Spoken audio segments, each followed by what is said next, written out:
Selamat pagi saudara-saudara yang dikasihi. Selamat mendengar khotbah bahasa Indonesia dari Gereja Rivers of Water Bukit Bertajam, Pulau Pinang. Nama saya Lopez. Hari ini saya ingin membawakan kalian kepada satu acara yang penting sekali dalam hidup seorang Kristen.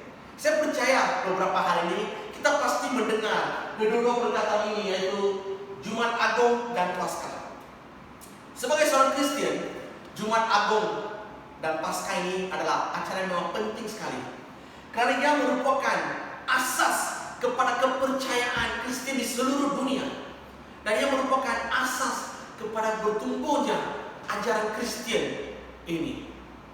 Saudara-saudara sekalian, saya percaya sebagai Kristen, ada kalanya kita pernah menanya, padahal saya pernah menanya, walaupun saya seorang Kristen lebih dari 20 tahun, Jumat Agung dan Paskah, apakah arti atau signifikasi kedua-dua acara ini dalam hidup saya? Dan mengapa yang begitu penting sekali dalam hidup seorang Kristen? Dan juga mengapa ia dilakukan? Mengapa ia perlu ada Jumat Agung dengan Paskah?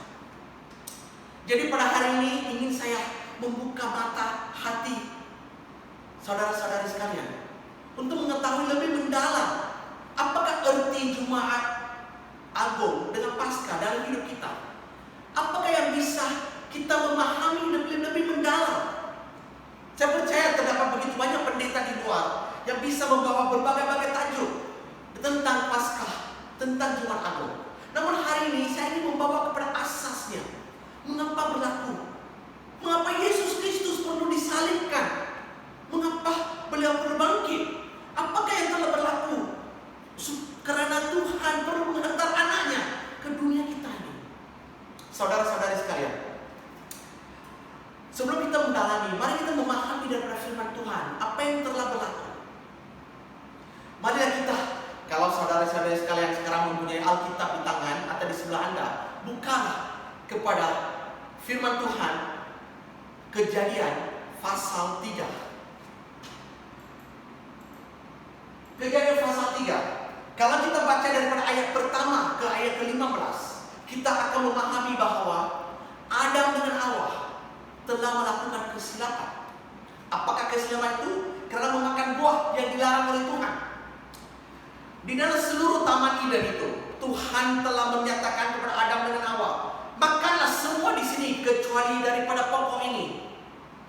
Namun Hawa telah makan dan telah memberikan kepada suaminya, yaitu mengingkari terus perintah Tuhan. Dan karena itulah kalau kita membaca seterusnya daripada Kejadian pasal 3 daripada ayat 16 ke ayat 24, mari kita sama-sama membacanya. Firman-Nya kepada perempuan itu, susah payahmu waktu mengandung akan kubuat sangat banyak. Dengan kesakitan engkau akan melahirkan anakmu, namun engkau akan meraih kepada suamimu dan dia akan berkuasa atasmu. Lalu firman-Nya kepada manusia itu, karena engkau mendengarkan perkataan istrimu dan memakan dari buah pohon yang telah kuperintahkan kepadamu jangan makan daripadanya, maka tertutuplah tangan karena engkau. Dengan bersusah payah engkau akan mencari rezekimu dari tanah seumur hidupmu. Semak duri dan rumput duri yang dihasilkannya bagimu, dan tumbuh-tumbuhan di padang akan menjadi makananmu. Dengan berpeluh engkau akan mencari makananmu, sampai engkau kembali lagi menjadi tanah, karena dari situlah engkau diambil. Sebab engkau debu dan engkau akan kembali menjadi debu. Manusia itu memberi nama Hawa kepada istrinya, sebab dia yang menjadi ibu semuanya yang hidup. Dan Tuhan Allah membuat pakaian dari kulit binatang untuk manusia dan untuk istrinya itu, lalu mengenakannya kepada mereka. Berfirmanlah Tuhan Allah, sesungguhnya manusia itu telah menjadi seperti salah satu dari kita, tahu tentang yang baik dan yang jahat. Maka sekarang jangan sampai ia mengulurkan tangannya dan mengambil pula dari buah pohon kehidupan itu dan memakannya, sehingga ia hidup untuk selama-lamanya. Lalu Tuhan Allah mengusir dia dari taman Eden, supaya yang merusakkan tanah dari mana ia diambil. Yang menghalau manusia itu, dan di sebelah timur taman Eden di tempatnya, ialah beberapa keruk dengan pedang yang menyala dan menyambar-nyambar untuk menjaga jalan pohon kehidupan. Jadi apabila kita membaca firman Tuhan ini, kita tahu bahwa dari asalnya Adam dengan Hawa sepatutnya hidup selama-lamanya bersama dengan Tuhan dan memerintah dunia ini. Namun karena kesilapan itu atau dosa itu, Adam dan Hawa telah dikeluarkan daripada taman Eden. Dan di sini juga Tuhan telah mengutuk keduanya, di mana mereka perlu bekerja keras untuk mendapatkan makanan. Dan wanita itu awal itu perlu mempunyai banyak kesakitan karena melahirkan anak. Sebenarnya dari awal Tuhan membuatkan satu aturan itu cantik sekali untuk kita sebagai umatnya. Namun karena kesilapan memakan buah itu telah membuatkan Adam dan Hawa dikeluarkan daripada Taman Eden. Dan karena Adam dan Hawa, kita merupakan generasi yang telah dikutuk oleh Tuhan. Jadi saudara-saudara sekalian, disinilah bermulanya, di mana apabila manusia telah dikutuk atau disumpah oleh Tuhan, Tuhan tetap menyayangi kita. Tuhan di surga ingin bersama-sama dengan kita selama-lamanya. Dan karena itu Tuhan telah membuat aturan. Dan karena itulah bermulanya rencana Tuhan untuk kembalikan manusia kepada jalannya, untuk membawa kita semua ke surga bersama-samanya. Jumat Agung adalah hari di mana Yesus Kristus telah disalib. Dan selepas itu, pada hari Jumat itu, kita tahu bahwa hari Ahad Yesus telah bangkit. Pada hari Jumat, bila Yesus telah disalibkan, segala dosa, segala sumpah telah dilaksanakan atau dibayar balik. Dan kita telah mendapat kebebasan dari semua ini.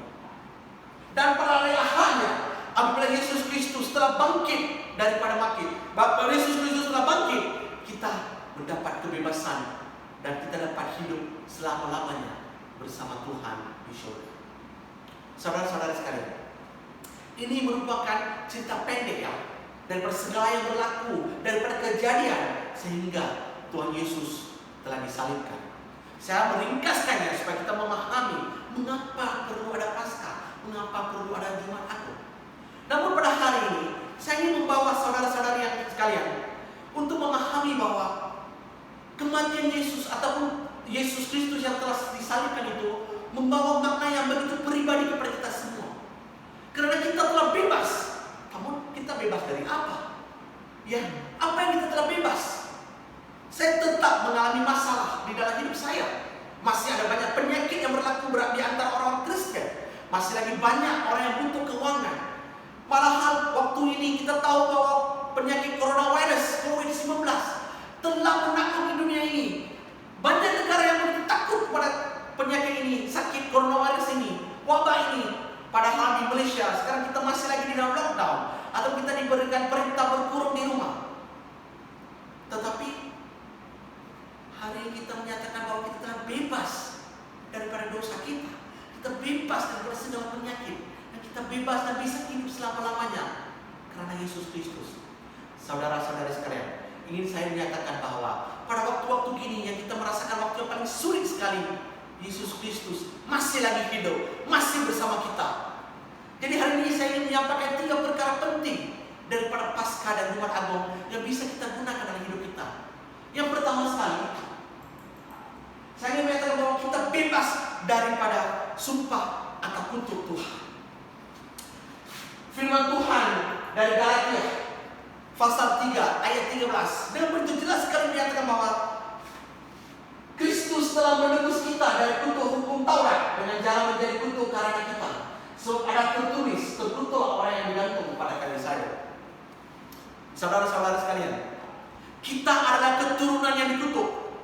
Kita telah dikutuk karena moyang-moyang kita di depan, di paling awal sekali Adam dan Hawa telah melakukan kesilapan dan yang turun kepada kita. Namun 2020 tahun yang dulu bila Kristus Yesus Kristus ya telah disalibkan, kita telah dibebaskan daripada sumpah dan kutuk ini karena darah Yesus. Tuhan masih menyayangi kita, saudara-saudara sekalian, dan ingin untuk bersamanya. Karena itulah Tuhan mengantar anaknya yang dikasihi untuk menjadi korban di atas salib, supaya melalui darah itu kita bisa bebas daripada sumpah dan kutuk ini. Jadi saudara-saudara sekalian, yang pertama kita kena memahami bahwa kita telah bebas daripada sumpah kutuk ini. Jadi jangan sesekali kita menyatakan pada diri kita, oh saya masih di bawah sumpah, saya masih dikutuk oleh Tuhan karena saya masih berdosa. Saudara-saudara sekalian, saya masih ingat lagi ada seorang kawan saya di Indonesia pernah memberitahu satu cerita di mana ada lakinya sering mendapat sakit, dan saya menyatakan kepadanya, mengapa kamu tidak membawanya kepada pendeta-pendeta untuk didoakan, digunakan minyak untuk didoakan? Dan saudara ini memberitahu kepada saya, oh bapak tidak paham. Sebenarnya adik saya ini dikutuk, dibuat oleh orang bentar. Keluarga kami ini dicempuri oleh orang-orang, jadi mereka membuatkan adik saya ini sering sakit. Saudara-saudara sekalian, pada hari itu saya memberitahu kepada saudara ini bahwa jangan sesekali percaya bahwa kita masih di bawah sumpah, tetapi kita telah bebas dari sumpah karena darah Yesus Kristus bisa melindungi kita. Pada hari itu saya memberitahu kepada saudara ini dan bahwa bawalah dia kepada pendeta di gereja ataupun jemaat di gereja untuk didoakan. Percayalah bahwa dia telah bebas daripada sumpah itu. Dan pada hari itu juga saya menerima telepon dari kawan yang menyatakan bahwa, ya bapak, selepas didoakan adik saya telah memang bebas daripada segala ini. Dan pada sampai selepas beberapa hari itu adanya memang sehat. Saudara-saudara sekalian, kita kena percaya bahwa pada hari 2020 tahun yang itu, di mana Yesus Kristus telah mati di atas salib, kita telah bebas daripada sumpah dan kutuk. Hal kedua yang kita kena paham, ya kita adalah bebas daripada dosa kita. Firman Tuhan di Roma pasal 6 ayat 6 menyatakan dengan begitu jelas bahwa karena kita tahu bahwa manusia lama kita telah turun disalibkan, supaya tubuh dosa kita hilang kuasanya, agar jangan kita menghampakan diri lagi kepada dosa. Adakah kita masih lagi menghampakan diri kita kepada dosa-dosa kita? Saudara-saudari sekalian, dosa kita telah diampunkan di atas salib 2000 tahun yang dulu. Dosa itu bukannya dosa yang kemarin, tetapi ia adalah untuk dosa yang kemarin, pada hari ini, esok, dan selama-lamanya. Tuhan Yesus telah menyatakan dengan begitu jelas sekali melalui firman-Nya bahwa dosa-dosa kita telah pun di atas bahu beliau, di atas salibnya, kita sudah dibebaskan. Jadi jangan kita sesekali menyatakan pada diri kita, saya masih berdosa, saya masih takut untuk tengok Tuhan, saya masih takut untuk menuntut dan meminta ampun dari Tuhan. Saudara-saudara sekalian, Tuhan menunggu kita untuk balik kepada jalannya. Karena dosanya memang sudah dibebaskan. Kita sudah dibebaskan dari dosa kita melalui darah Yesus Kristus di atas salib. Namun pada hari ini kita masih ada banyak jemaat kita yang mempercayai bahwa mereka masih di bawah kuasa dosa, masih lagi hamba kepada dosa. Saya ingin memberitahu kepada kalian yang masih berpikiran begitu, supaya buangkan pemikiran itu. Karena hari ini Anda bebas daripada dosa, karena Kristus Yesus telah membebaskan kita daripada dosa itu di atas salib. Dan kita tahu bahwa kita tetap akan berdosa, saudara-saudara yang dikasihi. Ada kala kita tahu kita berdosa, dan bila kita berdosa, kita ingat kita telah jauh daripada Tuhan. Sebenarnya di mana kita membuat begitu, di mana ada dosanya itu, disitulah lebih banyak karunia Tuhan kepada kita. Percayalah bahwa lebih banyak dosa kita, lebih banyak karunia Tuhan kepada kita. Iman kita kena kuat, dan kita kena datang ke hadirat Tuhan, menyatakan bahwa oh Tuhan, maafkanlah saya. Dan apabila kita meminta maaf, Tuhan akan memaafkan kita. Percayalah bahwa kita telah bebas dari dosa. Namun kita kena tahu bahwa kita telah bebas dahulu. Karena banyak orang masih memikirkan, kalau saya telah berdosa, saya tidak dapat datang ke depan Tuhan, karena Tuhan begitu tinggi sekali, Tuhan itu begitu kudus sekali. Saudara-saudara sekalian, kalau Tuhan mau menyatakan segala dosa kita, maka Tuhan tidak akan mengantar anaknya di atas salib untuk menjadi korban di atas segala dosa kita, supaya kita bisa mendekati dengan Tuhan. Apabila Yesus Kristus disalibkan, surga dengan bumi didekatkan melalui salib ini. Maksudnya, apabila kita datang ke hadirat ke depan Tuhan Yesus dan meminta ampun, meminta dimaafkan, kita akan terus diberikan peluang ke surga. Karena kita tahu bahwa Kristus Yesus datangnya, maklumat utamanya untuk datang ke bumi adalah untuk memaafkan dosa-dosa kita. Jadi ingatlah saudara-saudara sekalian, dosa, kita telah bebas daripada dosa kita. Kita bebas daripada menjadi hamba kepada dosa kita. Dan pada sesiapa yang menyatakan bahwa saya masih lagi berdosa, setiap hari saya masih lagi menyatakan perkara yang tidak betul, saya menipu, Saya marah kepada saudara-saudara saya marah kepada ibu bapak saya. Ingin saya menyatakan kepada saudara-saudara sekalian, walaupun dosa itu kita melakukan setiap hari, Tuhan tetap bersama kita. Marilah kita sama-sama percaya bahwa kita dapat mendapatkan kekuatan daripada Yesus Kristus untuk tidak lagi menjadi hamba kepada dosa. Ingat ya, firman Tuhan menyatakan bahwa jangan kita menghambakan diri lagi kepada dosa. Jadi marilah kita sama-sama menyuruh Tuhan Yesus Kristus memberikan kita kepada kekuatan untuk tidak menghambakan diri lagi kepada dosa yang kita lakukan setiap hari. Tapi datanglah ke hadirat Tuhan dengan begitu megah bahwa kita telah dibersihkan dan bebas daripada dosa.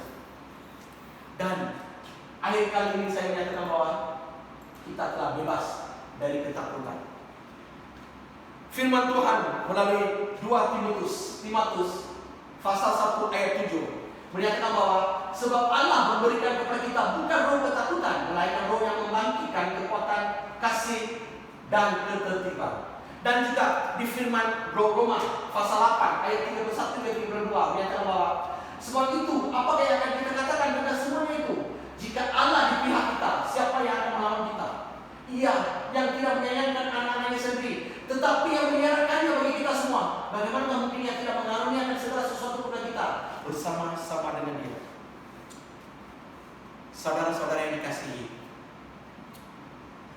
kalau Tuhan yang menciptakan dunia ini, yang telah menciptakan segala-segala dalam dunia ini bersama dengan kita melalui Yesus Kristus, siapa yang kita mau takut? Apa yang kita mau takut? Roh Kudus bersama kita tiap-tiap hari. Apabila kita butuh sesuatu, kita menyatakan kepada Tuhan melalui doa kita, oh Tuhan, saya perlukan pertolongan ini Tuhan.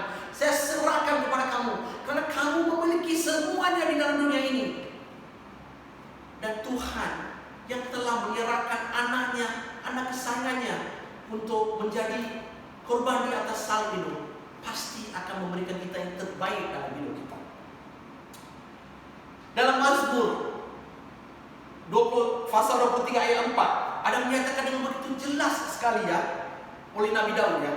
Sekalipun aku berjalan dalam lembah kekelaman, aku tidak takut bahaya, sebab Engkau besertaku.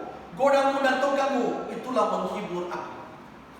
Sekalipun kita berada di dalam tempat yang lembah yang begitu berbahaya, dalam kekelaman, kita berada di situasi yang sulit sekalipun, kita berada di situasi di mana wabak coronavirus ini telah menangani dunia ini, kita tetap menghiburkan, kita tetap mendapat hiburan dari Tuhan. Kita tetap tahu bahwa Tuhan bersama kita. Saudara-saudara sekalian, Paskah dengan Jumat Agung ini bukan cuma satu acara Kristen saja, tapi yang merupakan satu signifikasi yang begitu penting kepada semua Kristen di dunia ini. Ketahuilah bahwa pada hari inilah 2020 tahun yang lalu Yesus Kristus telah bangkit.